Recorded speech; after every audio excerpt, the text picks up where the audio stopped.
Hey guys, Captain Foley here with another Eaglemoss review.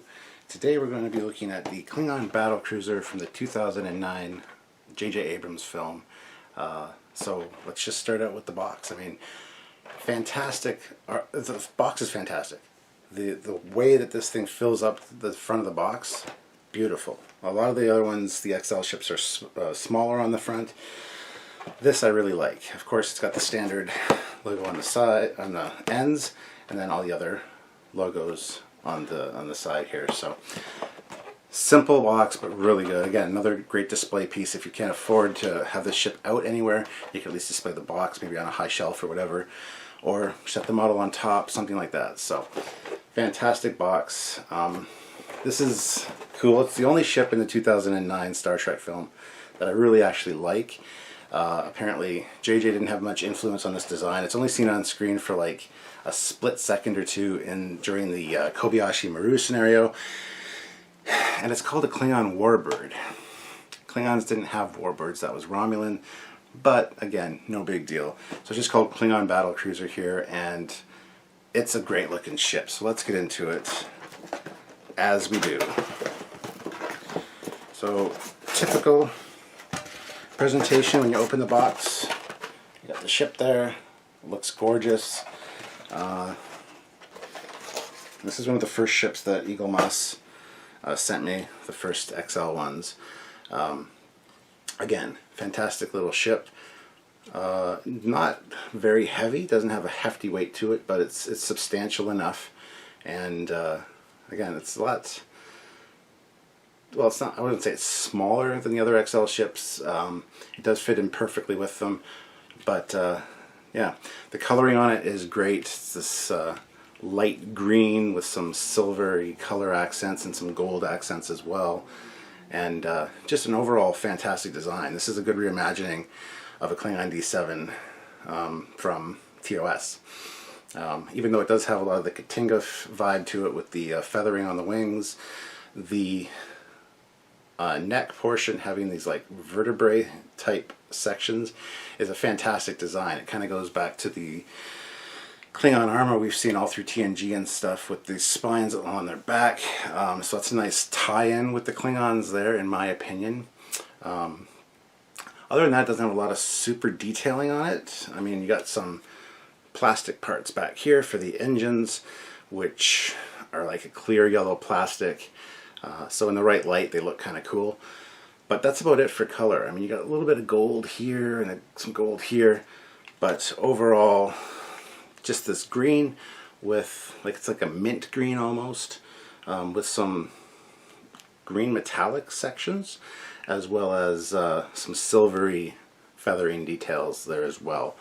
The deflector or photon torpedo launcher, whatever you prefer, on the front there is not detailed at all. There's no extra color there, which is kind of an odd choice.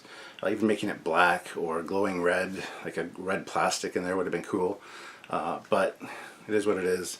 The detailing around it also is very similar to the Katinga, but that should have been like a different color as well. Even the silver, if they would have pulled that in, or the gold, would have worked instead of keeping it the same color as the rest of the hull. So overall, great ship. The nacelles sit fine.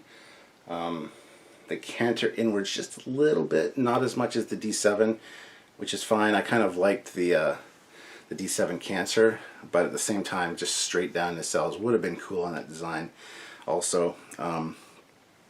So yeah, no damage to the ship when I got it, so that's good on Eaglemoss for that. The only thing that I have a little bit of an issue with is my one gun barrel. There's a gun here, or disruptor barrel, whatever it is, and one here. This one's bent a little bit just from being in the styrofoam.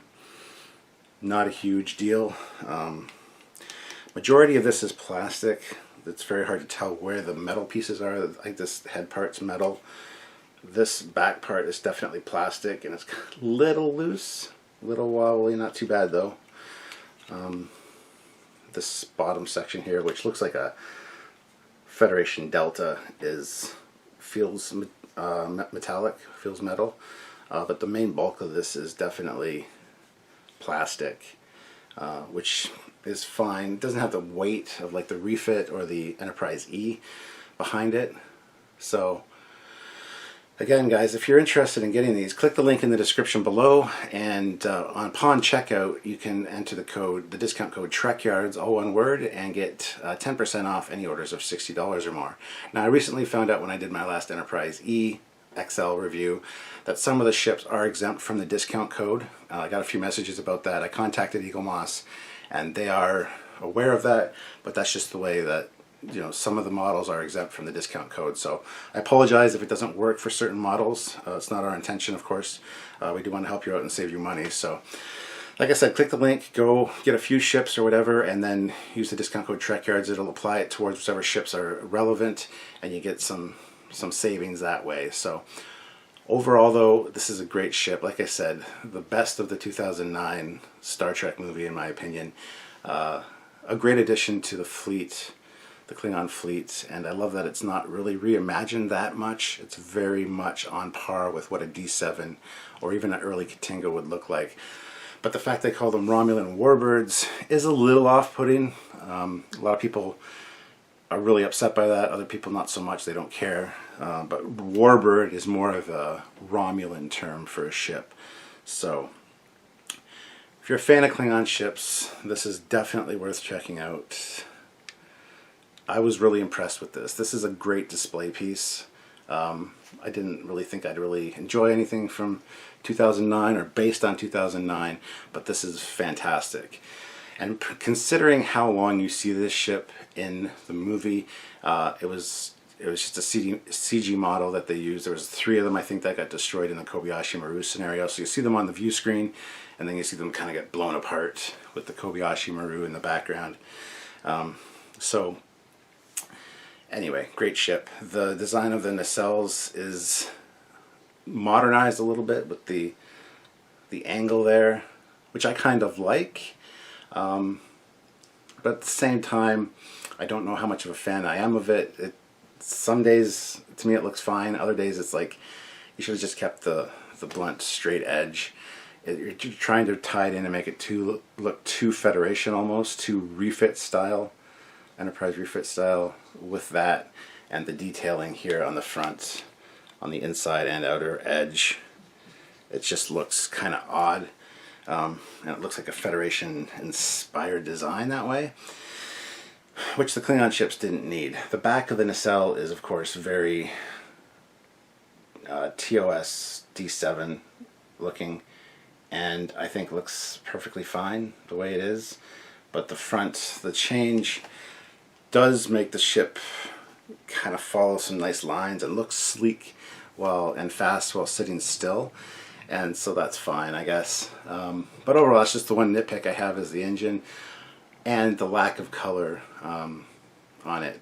Now, it's amazing that it's as detailed as it is. These are all raised sections. All this feathering on here is all raised, and the patterning on the bottom is all cut in. It's all textured.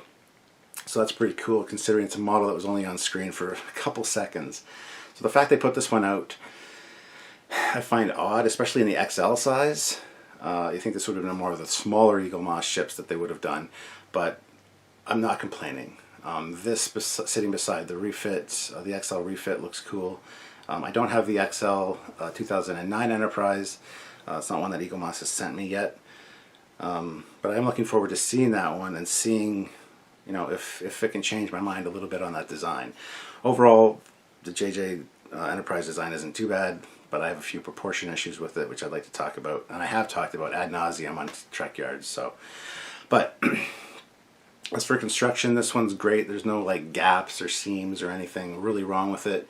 My only complaint is, not my only complaint, like I said, there's a few, the lack of color and things like that, but there's just not a lot of heft to it. It's very, very light, because I think there's a lot more plastic involved in this one than actual metal.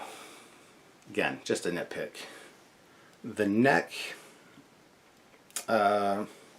seems to canter down just a tad right here, kind of angles down a little bit. I don't know if this front section is not super heavy, so, but then again, this is also not very thick, and this feels very plastic.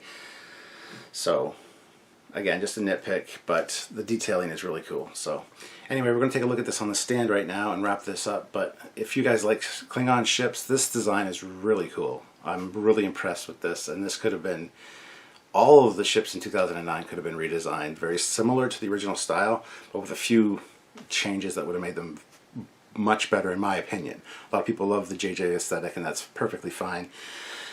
But yeah, this is the best one in my opinion. But anyway, let's put it on the stand and take a look at it right now.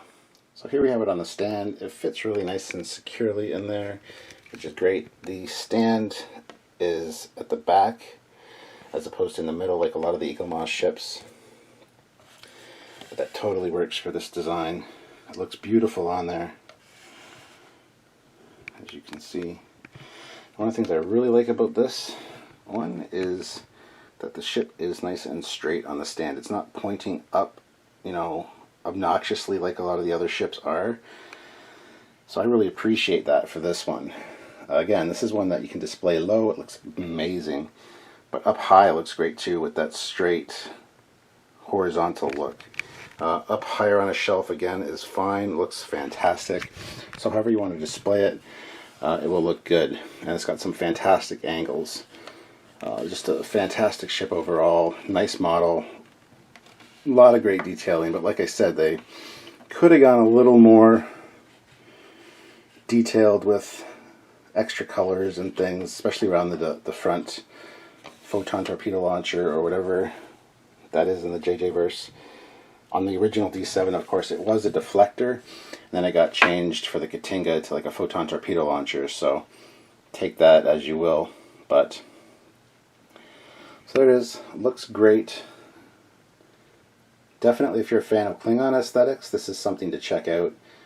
I would highly recommend this one, and I guess that says a lot considering I'm not a huge fan of the JJ films, but like I said too, this is the fantastic version of the Klingon D7 or Klingon Katinga hybrid. The only real beef I have is that bent gun, which is a little annoying, but it's something that can be fixed. You just got to be very gentle with that one. I almost don't want to fix it because it would snap off fairly easily, so I would say be very careful if you do. As usual, you would probably use a heat gun, just a hair dryer, and just heat that up, slightly bend it, and then cool it. Either quickly by using compressed air or something to correct the visible bend there. So there you have it, guys, the 2009 Klingon Battlecruiser from the JJ 2009 Star Trek film. Awesome ship. I give it a Captain Foley thumbs up for sure.